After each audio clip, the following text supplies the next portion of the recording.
नमस्ते आप सभी को।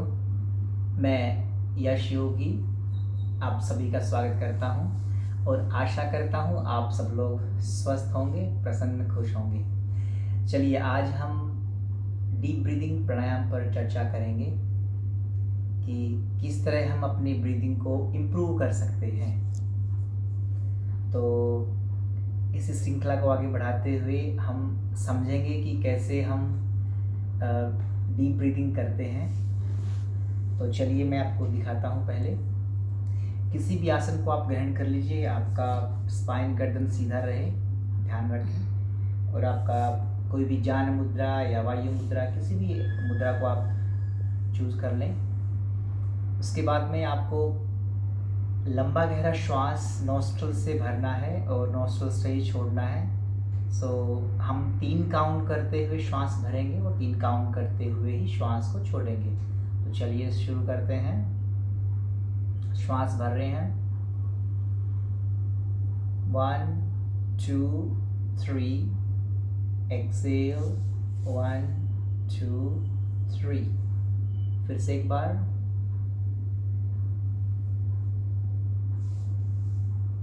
एक्सेल 1 2 3। आपका श्वास इतना गहरा हो कि आपको भी आपका श्वास सुनाई ना दे। उसके बाद में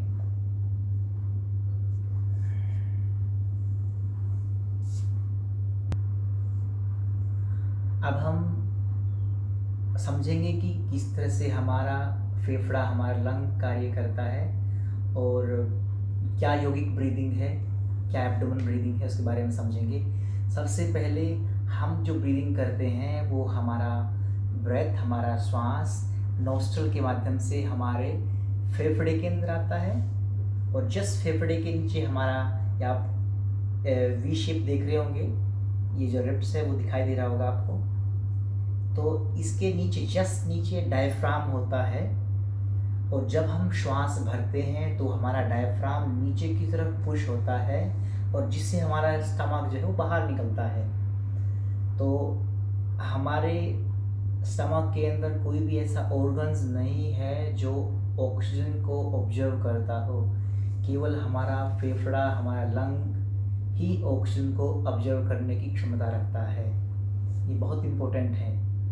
बट जब हम डायफ्राम का यूज़ करके ब्रीदिंग करेंगे तो हमारे चेस्ट को, लंग को एक्सपेंड हो जाएगा और हम उससे बहुत लंबा गहरा श्वास ले पाएंगे और जिससे कि बॉडी के अंदर जो है वो टॉक्सिन्स रिलीज होगा, ऑक्सीजन की मात्रा बढ़ेगी।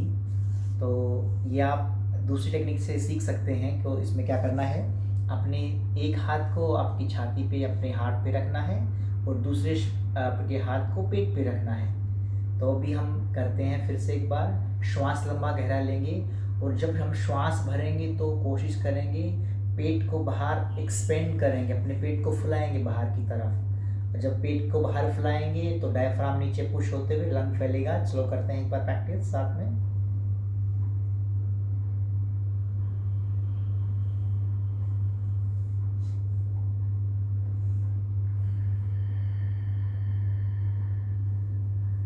फिर से एक बार अपने स्टमक पे हाथ को फील करते हुए देखना है कि मेरा स्टमक बाहर निकल रहा है जब मैं श्वास भर रहा हूँ।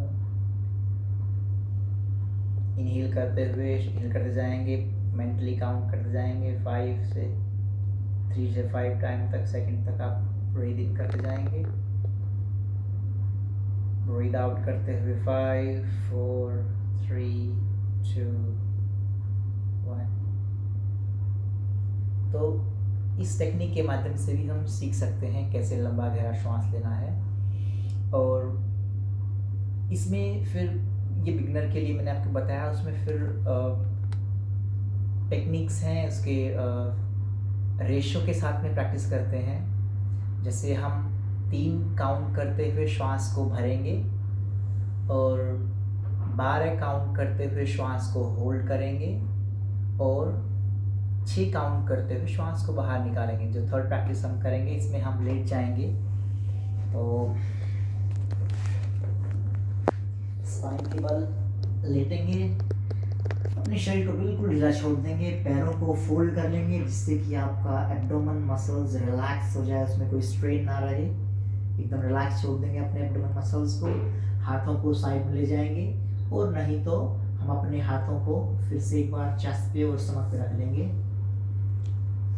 तो चलिए, मैं 3 काउंट करूँगा, श्वास भरूँगा, 12 काउंट करूँगा, श्वास को होल्ड करूँगा। आप मेरे स्टमक पे फोकस करेंगे, देखेंगे कैसा मेरा स्टमक ऊपर की तरफ आ रहा है, और 6 काउंट करते हुए मैं श्वास को बाहर छोड़ूंगा। हम 2 बार ये प्रैक्टिस करेंगे।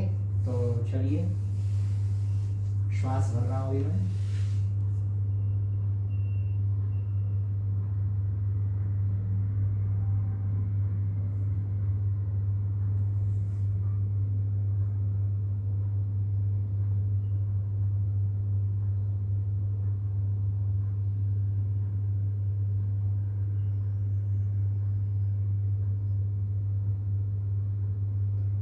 एक बार फिर से करते हैं। श्वास को भरना है, उसको श्वास को होल्ड करना है और श्वास को छोड़ना है। इसमें हर एक व्यक्ति का अपना अपना सिस्टम है। किसी का कोई व्यक्ति प्राणायाम का अभ्यास करता है, वो कोशिश करे कि होल्ड को और एक्सेल को लंबा करे, श्वास भर के होल्ड जितनी देर कर सके उतना करे, और उसका हाफ ऑफ द टाइम आप एक्सेल में लगाएं। और नहीं तो आप 3, 12 और 6 में आप कर सकते हैं। तो एक बार फिर से करते हैं। मैं 3 काउंट करूँगा, श्वास भरूँगा, 12 सेकंड तक ब्रीथ को होल्ड करूँगा, एंड 6 काउंट तक श्वास 6 काउंट करते हुए श्वास को छोड़ूंगा बहुत सहजता से। इतना धीरे में श्वास को छोड़ूंगा कि मेरे कान भी मेरे ब्रीथ के साउंड को सुन ना सके, इतना स्लो, इतना सहजता से। तो चलिए करते हैं लास्ट टाइम।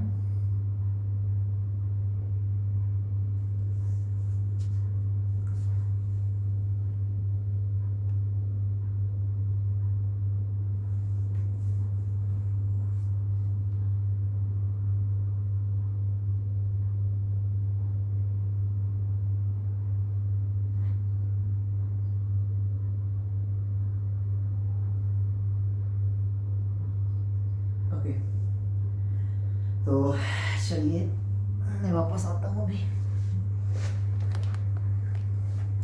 तो हमने 3 टेक्निक्स के माध्यम से सीखा कि किस तरह हम अपनी ब्रीदिंग को और क्लियर बना सकते हैं, और अपने बॉडी को कैसे ब्रीदिंग के माध्यम से एनर्जाइज कर सकते हैं। तो चलिए हम अब इसके क्या बेनिफिट्स हैं, क्या इसके लाभ हैं, उसकी बात करें। तो सबसे पहले, जब हम लंबा गहरा श्वास भरते हैं, तो जो श्वास हमारे लंग के अंदर, फेफड़ों के अंदर जाता है, वहाँ से वो ब्लड के साथ मिलके कार्बन डाइऑक्साइड ऑक्सीजन के साथ मिलके, ब्लड के साथ मिलके वो पूरा बॉडी के अंदर जाता है, और पूरे बॉडी के टोज से सिर तक जाता है, और कार्बन डाइऑक्साइड को साथ लेकर के आता है, और फिर हम एक्सेल करते हैं। तो हमारा शरीर एकदम शुद्ध हो जाता है, पूरे शरीर के टॉक्सिन्स निकल जाते हैं। हमारा फेस जो है, फेस पे ग्लो आता है इस प्राणायाम करने से। उसके बाद में हमारा डाइजेस्टिव सिस्टम, जो पाचन तंत्र है, वो स्ट्रॉन्ग होता है, अच्छा होता है। उसके बाद में हमारे बुद्धि की जो क्षमता है वो बढ़ती है, और जो कार्य हम